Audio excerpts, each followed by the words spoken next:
idare etuvchi, har narsani ko'rib turuvchi, har narsani eshitib turuvchi, bilib turuvchi. Alloh taolo rizqlantiruvchi ham tarbiyalab turuvchi. Bir g'alimdan bir kishi so'ragan: "Niçin biz qilgan ibodatda lazzatni topmaymiz? Ham shulay ni biz duo qilganda bizning ko'zlarimizdan yosh chiqmaydi?" Ham shu g'alim anga shulay deb javob bergan: "Sening yuraging tosh kabi qotgan. Niçin yuraging tosh bo'lib qotgan? Chunki sen gunoh ko'p qilasan. Niçin ko'p gunoh qilasan? Chunki sen o'limni esga tushirmaysan. Niçin sen o'limni esga tushirmaysan? Chunki sen bu dunyoni yaratasan. Bu dunyoni yaratuv barcha yovuzlikning onasi bo'lib sanaladi. Qur'onda Alloh subhanahu va taolo dunyo haqida: "Bu dunyo bola o'yinchig'i kabi. Ko'z oldina keltirilgan bir bola bilan u qonliq ishida yig'lab o'yinchiq mashina bilan o'ynaydi. Endi shu bolaga 60 yosh to'ldi. 60 yoshlik bir bolani ko'z oldina keltirib, shu bola kabi yig'lab savob bilan shug'ullana ham mashinada yuradi. Bir vaqt shulay bir ovulga chaqirgandan edi, Qur'on vaqasilarga ham masjid yonida 3 qavatli buyuk shunda yurt turganini ko'rdim. Haming so'rayim shu masjiddagi boboylardan: "Qo'ya shu yerning qo'yasi qabrda, ziyoratda masjidga yetdimi? Yo'q, kelmadi. Meni biz ana ko'pmi aytib da qaradik, ayda masjidga, ayda namozga, juma namozlarga bo'lsa-da keldik. Mana yerni solib bitirdim-da masjidga aytib boshlayapman. Mana yerni solib bitirdim, hatto yashab da qaramadim." Shunday Qur'onda Alloh taolo aytdi: "Bu dunyoga aldanmamiz." Mana hozirgi vaqtda kishi shu qadar dunyoga shumgan, dunyodan isirgan, hatto oyni da olmaydi. Shuni bir misol keltirasim kelar.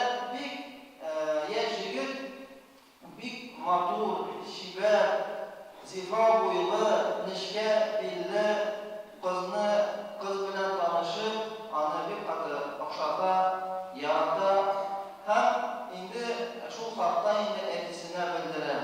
Mana aytayim, shunday bir qiz bolalar bilan tanishdim, u menga o'xshaydi. Agar sen rizo bo'lsang, Fatihani bersam, men ilanir edim, hayla qolar edim. Endi albatta ota bo'lgan kishi bilasiz kelar, endi u qiz qaysi nasldan ham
хакимлек итә.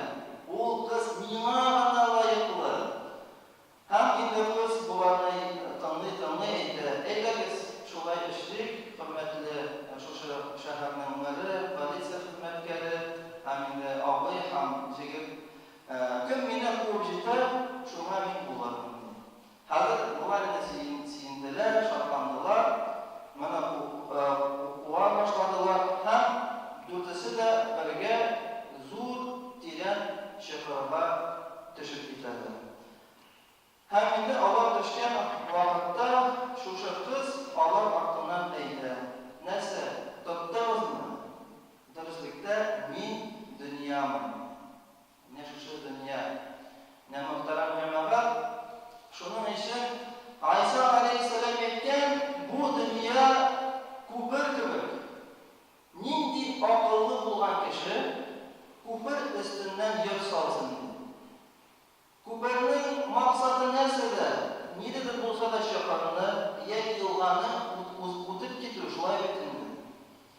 Шулай Пәйгамбәрбез Мухаммад Мустафа саллаллаху алейхи ва саллям әйткән, бу дөнья ахирет басуы. Нәрсә шушы дөньяда чәчәсен, ахирәттә шуны урап җыячаксың. Шуның өчен инде Аллаһка шөкер, әлхәмдүлилләх дип әйтергә кирәк. Шундый Аллаһ Тәгалә безгә форсат бирә, мөмкинлек бирә. Булса да шушы дин үстендә тырышлык куюны, динне өйрәнүдә, әлхәмдүлилләх, барча аның өчен шартлар хәзерге вакытта бар. Нинди матур, уңайлы мәчеттә утырабыз, шулай бит инде. Әлхәмдүлилләх, намазны укыйбыз бергәләп, дингә өйрәнәбез, дингә тартылабыз. Менә бу инде зур Аллаһ Тәгаләнең рәхмәте, зур бүләге һәм инде зур нигъмәте. Шуның өчен Умар исемле сахаба әйткән, бу дөньяда гамәл кылып була, ягъни намаз укып, ураза тотып, башка изге гамәлләр кылып була, ләкин аның өчен хисабы булмас.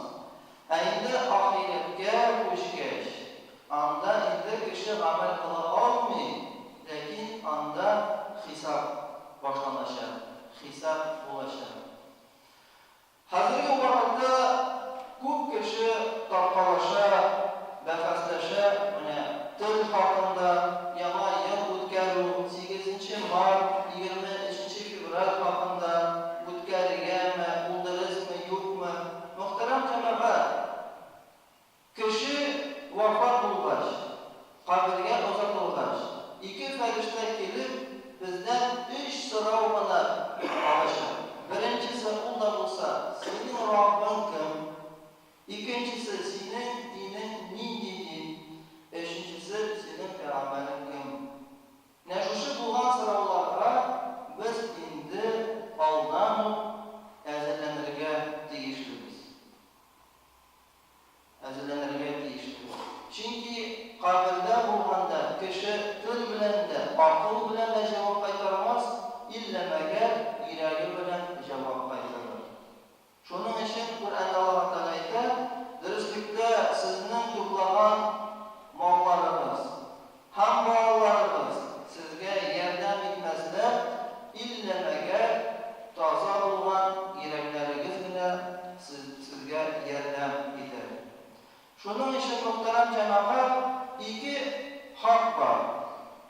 Беренчесе ул да булса, Аллаһ Тәгалә ул бар һәм ул мәңге.